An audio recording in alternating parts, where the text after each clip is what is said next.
Ассаламу алейкум, дорогие подписчики, всем привет! Как Татьяна Черниговская же говорит, что ребенок это родится гением, а не воспитается это гением. Он это появится на свет и гений. Вот это, я тоже это гений ребенок. Никто мне не говорит, я это по этой слова нейробиологи, по это наблюдала на себе, что я гений ребенок. Почему? Потому что Татьяна Черниговская тоже говорит, что ребенок это появится гены, а еще смотря в каком обществе это воспитывается это ребенок, где он растет и какие воспитания это ребенку дадут.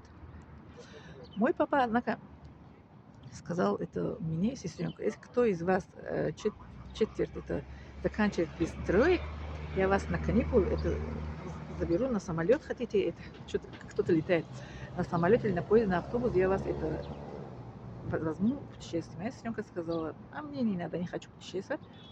Сразу она мне сказала, папа, она не сказала, мне сказала, не надо, я не хочу путешествовать. Ты это учи, ты же у нас это отличница, учи и уезжай куда хочешь. Я говорю, точно, и потом это не говори, что это, что я лечу, как это, путешествие больше тебя. Она говорит, мне особо это путешествие не очень, а ты же у нас любишь путешествовать, развиваться, ты же у нас это география, это на пятерку, это учишься, а не я. Она географию особо не любила, а я географию люблю.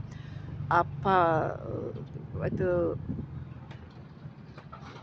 я тоже где-то читала тоже, что кто географию в школе хорошо учил, да, тоже любит это потом путешествовать. Да, интересно будет человек. Я география это по пятерке, на 5 учила. Моя сестренка сказала, ты географию же хорошо знаешь, ты это путешествие любишь. Ты иди учись, получаешь и уезжаешь. Вот это папа предлагал, не сказал, что ты это учись. Я же отлично была. Он предлагал, что кто из вас заканчивает, это я возьму путешествие с мамой втроем. Сестренка сказала, что ты сможешь, ты учи, я не хочу. Без троек мне все равно не получится. Вот это ребенка, где как это воспитывать, как это ребенок потом, будущее ребенка, как это зависит от этого. Не то, что он родился гением, а от того, что где он воспитался, какими это воспитанием он получил и кем он стал. Потом папа, он держал свое слово, он, как обещал, он потом, как я принесла это свои эти четверть, это на дневник показывала, а сестренка, она говорит, не хочу, она не показывала свой дневник. Я показывала, мой папа сказал, все, как, на чего ты хочешь, чтобы мне путешествовать? Я сказала папу, папа, ты сам лучше знаешь. Я это не сказала папу, что я хочу на самолет, на это. Я сказала, папа, ты сам лучше знаешь.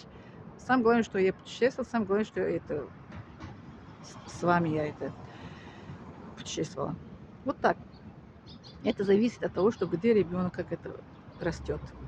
Какие родители поддерживают ребенка, на что это, как это учеба в школе. А еще от ребенка тоже зависит. Вот видите, я хотела это путешествовать, я это как и старалась учиться, да? А моя сестренка не хотела, она сказала, не надо мне ни путешествия, ни это оценки. Тебе надо путешествовать, получай оценки и уезжай с Аллахом, с Богом, как говорят. Вот это хотела тоже вам рассказать. Благодарю за внимание.